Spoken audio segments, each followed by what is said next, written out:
That's great. We'll continue talking about startups and the story of success, but right after taking this phono, while celebrating 8 years under the leadership of President Abdel Fattah al-Sisi, with all his efforts to upgrade the Egyptian character and to empower the youth, will be shedding light on a research done by Egyptian students that managed to steal the headlines.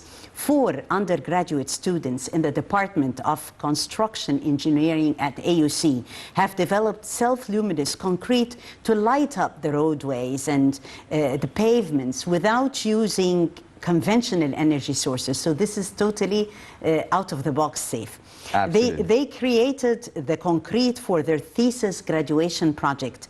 And this self-luminous concrete is capable of absorbing the sunlight and emitting light after dark, and can be employed also among all sorts of roads, from the pathways to the highways.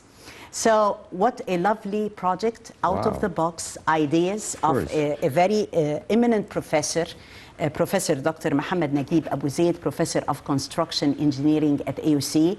And Professor Abu Zaid is the supervisor of this beautiful project, out of the box. We salute tonight on this special edition, while we are celebrating Egypt's successful stories and successes, Dr. Abu Zaid. Dr. Naguib Abu Zaid, thank you so much for joining Nile TV.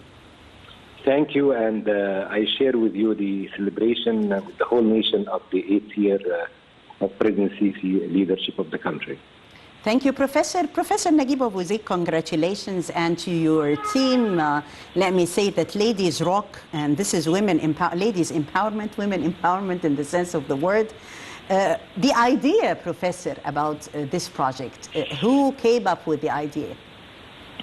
Well, there has been previous work and previous attempts in different countries in the world, particularly in Central Europe, trying to use luminous concrete in various applications, many of which were not successful. Few of them were successful, but we in Egypt, we have not come up with this in our concrete in a way that's known to anyone.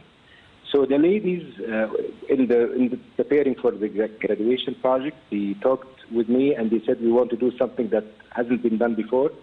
And more importantly, it has to be useful, it has to be applicable, it has to have some kind of dimension of environmental friendliness and sustainability, and therefore the opted for that project.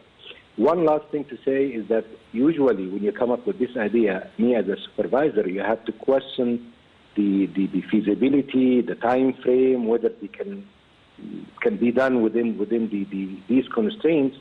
And they said we'll accept the challenge, and they did, and I think they met the requirement in a great way.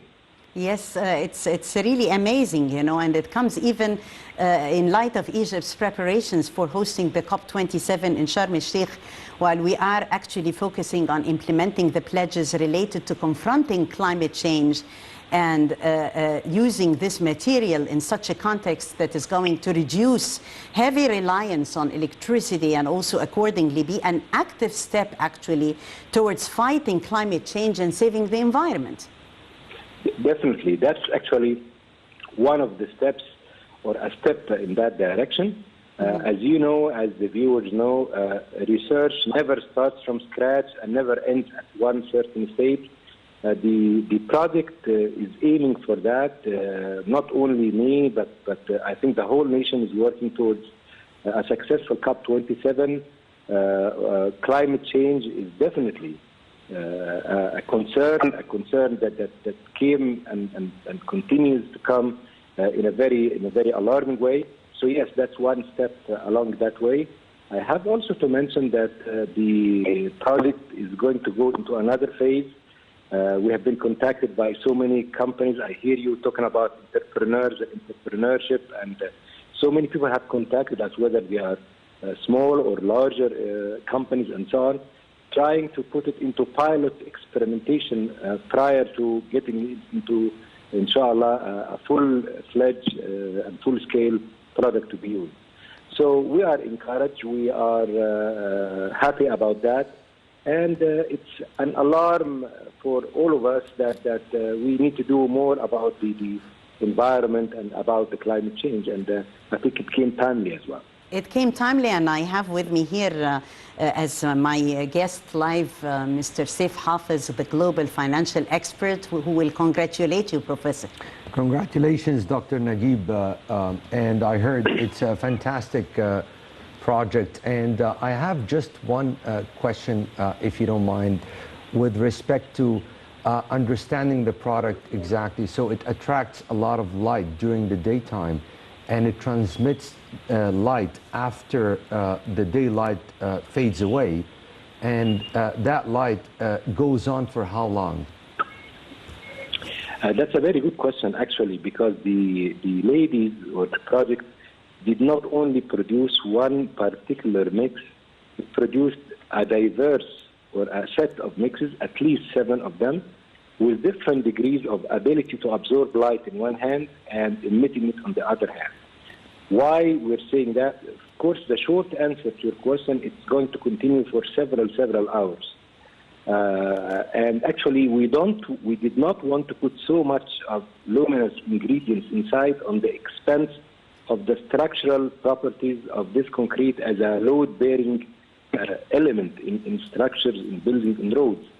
So the different mixed designs that they came up with, one of them, for example, will suit best when the intensity of the sunlight is greater. Let's say we're talking about Aswan or Toshka or places like that. Another one that suits more when the intensity of light is less. And we're not only talking about Egypt. Of course, our emphasis is Egypt, but it can also continue to cover other countries in Europe and elsewhere. Since you asked this question, I have to say also, not only for how many hours, the question, and that's the more challenging question that comes into the pilot trials, is for how many years it would remain efficient. Mm-hmm. Because that's always a concern with any new materials under experimentation. And we have some measurements that are encouraging this, or test trials encouraging this direction, but definitely we're taking it to next phase to give better clarity about the very long-term properties of such construction. Well, thank you so much, Professor Dr. Mohamed Naguib Abu Zaid, Professor of Construction Engineering at AUC. We're really proud of you and proud of your team. Thank you so much. Well, Saif, as we have heard Dr. Abu Zaid